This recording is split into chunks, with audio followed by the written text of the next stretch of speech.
Okay, so when it comes to the USNTDP of 2018-19, the team that Craig Button dubbed as generational, a generational junior hockey team, which featured the likes of guys like Jack Hughes, Spencer Knight, Matt Boldy, Trevor Zegras, Alex Turcotte, Cam York, and Cole Caulfield, what we had was a recent, just absolute spur of signings for all of these guys over the past week and a half, pretty much. And a lot of this was started back before this season even began. We had Turcotte and Trevor Zegras sign their contracts with the Kings and the Ducks respectively.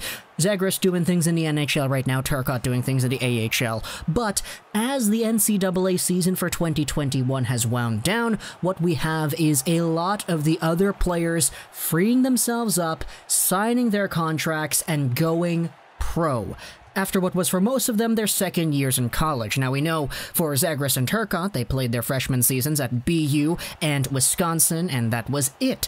But for the other guys, we had Cole Caulfield sign after his sophomore year. We've already spoken way too much about that guy over the past few hours on this channel. But you had Matthew Boldy. He signed with the Minnesota Wild earlier this week. You had Cam York signing with the Flyers. And you also had Spencer Knight signing with the Florida Panthers. In a weird situation, because everybody kind of knows when you talk about the Florida Panthers and their goaltending, everybody loves to point their fingers at Sergei Bobrovsky. Oh, this guy was a Vezina caliber goaltender in Columbus. Now take a look at what he's doing. This guy could barely hold himself a crease. And he's signed to what, $10+ million over the next 7 years? Yeah. Don't pay a lot of money for goaltenders. That's kind of the rule now. He is signed until 2026. Honestly, he's doing pretty okay this season compared to last year. His goals against average is down significantly, and his save percentage is a little bit better too. But regardless, when it comes to the Florida Panthers goaltending situation, everybody will point their fingers to the two guys they have in the pipeline.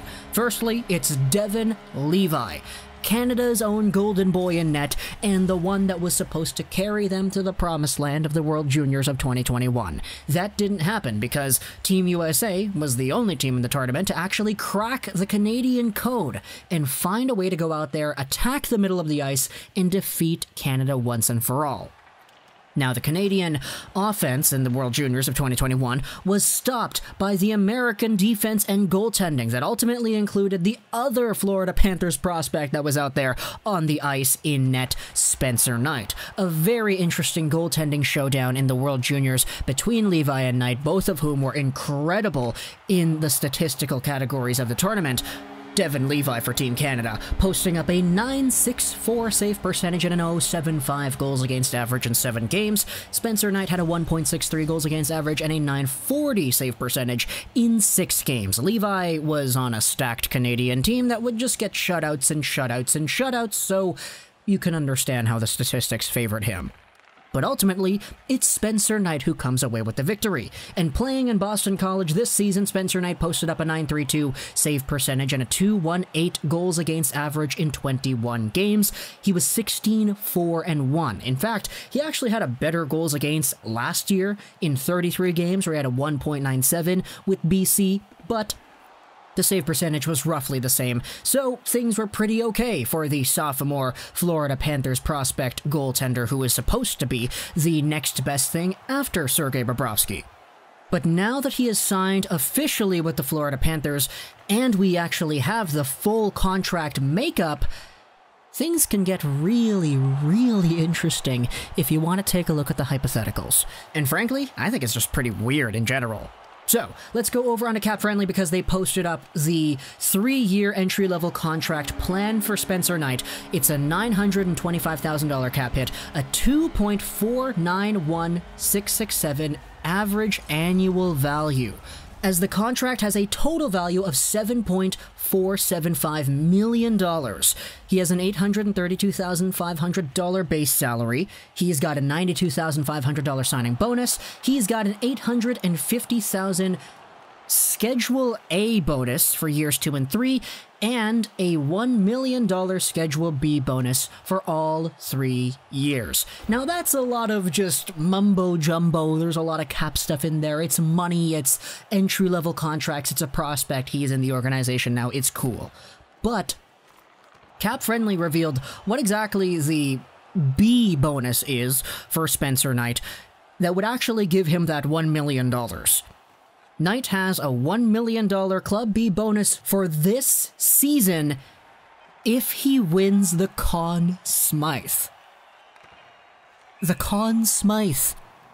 The Conn Smythe is the award given out to the MVP of the Stanley Cup playoffs, and the majority of the time it's given to a player on the winning team.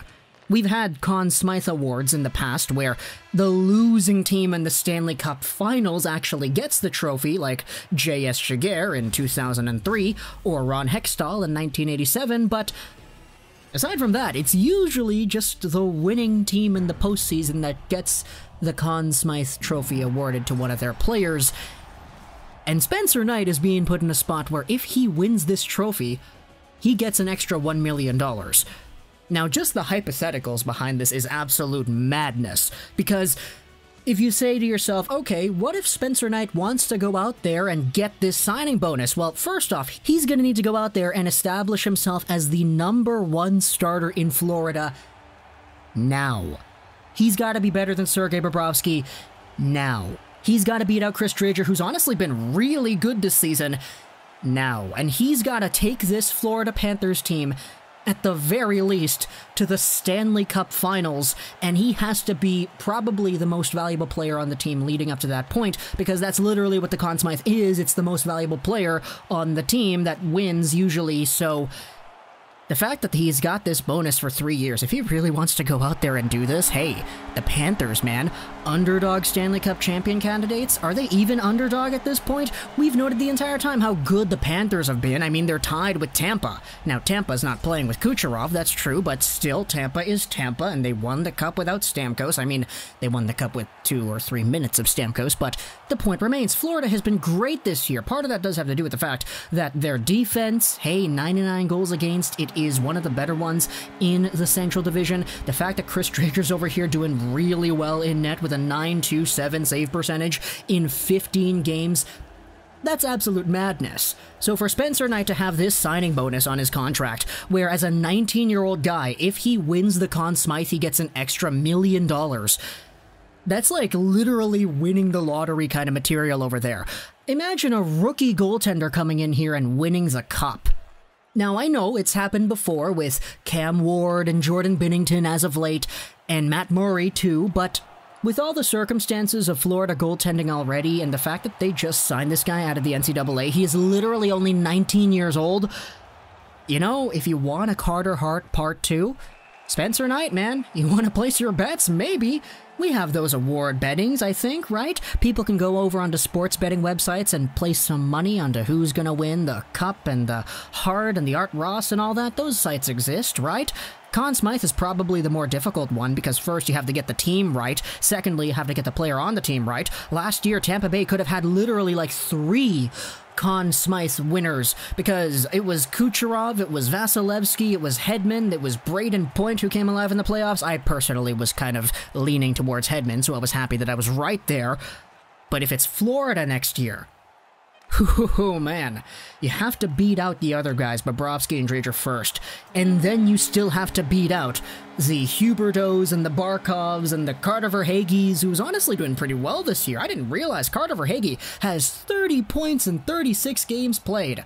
Oh my goodness, this guy was a bottom-tier player with the Lightning last year, and he is out here as one of the top point producers on Florida. Hooray for mid-20-year-olds from Waterdown, Ontario. But talk to me in the comments what you think about Spencer Knight and this incredible signing bonus opportunity that he has. If you were Knight in this situation, a brand new rookie goaltender, you were literally playing in the World Juniors just a few months ago, do you try to exercise your right to go out there and be the guy to get that $1 million?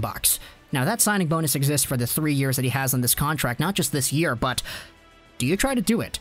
Do you seriously buckle down, you lace up your skates, and you go out there every night thinking, yeah, I'm going to win this Conn Smythe, I'm going to win the Stanley Cup, I'm going to be the MVP of a Stanley Cup winning team before I hit 23 years old? Because, hey, I'm not going to disrespect the ambition there, man. Talk to me in the comments what you think. I hope you enjoyed this episode of Trolls 99. And bye.